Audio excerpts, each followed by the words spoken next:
Hi guys, welcome back to SwitchUp. Now I didn't intend on making this video, but I was having a right laugh playing CRSED, which is essentially a parody of every Battle Royale game, and that's what it was originally designed as. It's basically a P-take, and it stands for the Center for Research on Small Enterprise Development. If you look elsewhere, it stands for Cuisine Royale 2nd Edition, Fulfillment of All Desires. I'm beginning to think the developers may be trolling. It dropped onto the Nintendo Switch a couple of weeks back when it was quite busy and we didn't get to cover it. But since then I've been slowly chipping away at a small video for you, looking at the performance and then my general comments on it. I've actually played quite a bit, and by the end of this video we may see if I'm able to actually win a game. Is the free-to-play game CRSED FOD worth playing? Let's find out.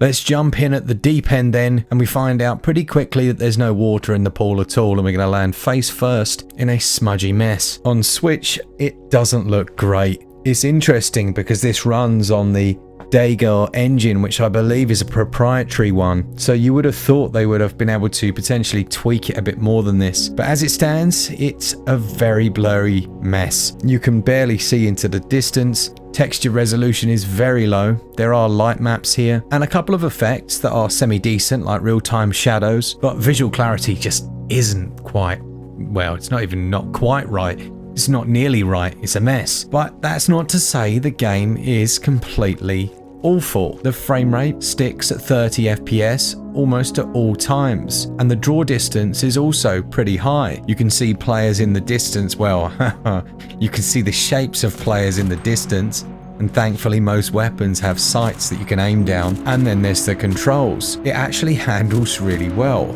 You use the left stick to move, the right to aim, but lo and behold, buried away in the options, look who's got his cheeky little head popped up at the top there. It's gyroscopic controls, and it's a really good implementation. It's really useful for a little bit of finite aiming, and I found it much easier to play online using it. There are several other controls as well, such as being able to crouch or go prone, but that solid gyro implementation actually makes this one of the easiest online battle royales to play. Plus, I personally do prefer the slow DayZ style world, but this sprinkles its own unique blend of craziness on top of that, which we'll go into in a minute. One thing CRSED does really well, and again it's probably down to that engine, is its spatial audio.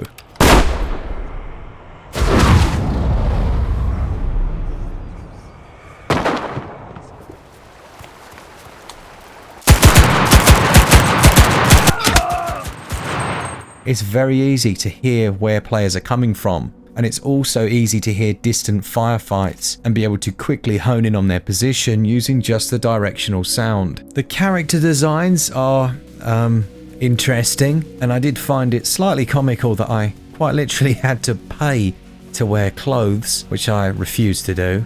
I'd rather run around butt naked, and I did. But there are a few unofficial characters in here as well, like Harley Quinn. I'm not expecting that they got the official license for that one. If the game wasn't so blurry, I actually think they've done a really good job on the map. It's like a warped and distorted World War II battlefield, or perhaps even World War I, with trenches scattered across it, then small segments of towns and cities. It's a bit of a mishmash, but it's actually not bad, and there's even things like swimming across rivers. You can enter every building, and man, what a relief it is not to have to parachute in or wait in some silly lobby. The game throws you straight in at the deep end. And unlike any battle royale you've probably played in recent years, they cut out all of the crap here. It just spawns you somewhere randomly on the map and you begin. It does put a rather comically long and unclear set of control prompts on the screen. For some, I don't know. I mean, I guess it's helpful, but it's also, I mean, who can actually even read any of that? It's just like a big mess. But once you get going, it's really quite fun. The twist on the formula here is that you have unique abilities, like you can make yourself invisible or you can dash a giant distance, almost like superpowers that can be used only a few times during each match. Then the pickups you get are also a little bit odd, like a jetpack, and there are guns strewn everywhere. And these are very cool. They're like realistic World War style weapons. They pack a punch. You won't be bullet sponging enemies. It will take a few hits to kill someone. And there are a few nice little additions, like being able to mount your weapon into a window, or when you're prone, you can mount it on the floor for more stability. I like the fact you can go prone. It reminds me of old school Battlefield 2. Man, what a game that was. Return to Kirkland for the win. There's odd things like when you kill a player, you have to destroy their gravestone and you get bonus currency or something for it. Very odd. There are also vehicles in the game, as I believe it was a parody of PUBG. So they got the vehicles in there. The vehicles are they're not the best, but you know, it's quite funny shooting someone who's rocking around in a Morris Minor. It's just a fun game to play, and it's quick and it's free. So as far as gameplay goes and controls, I'm actually relatively impressed. I just hope they can clean up that visual. Now, obviously, we can't give a value score in a typical sense, but what I will say is it's standard. You don't need to buy any of these cosmetics. You don't need to do anything to win other than be good, which is nice. But on the flip side of that, it's constantly trying to sell you stuff.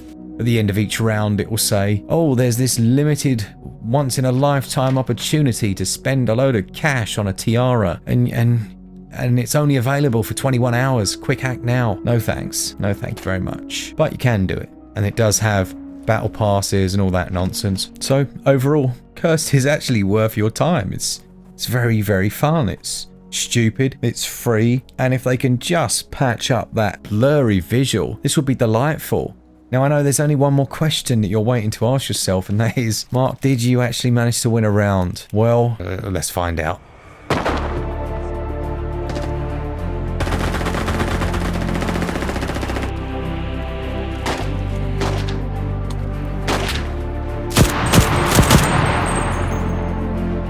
I basically hid here for while the circle came in, and then all hell broke loose.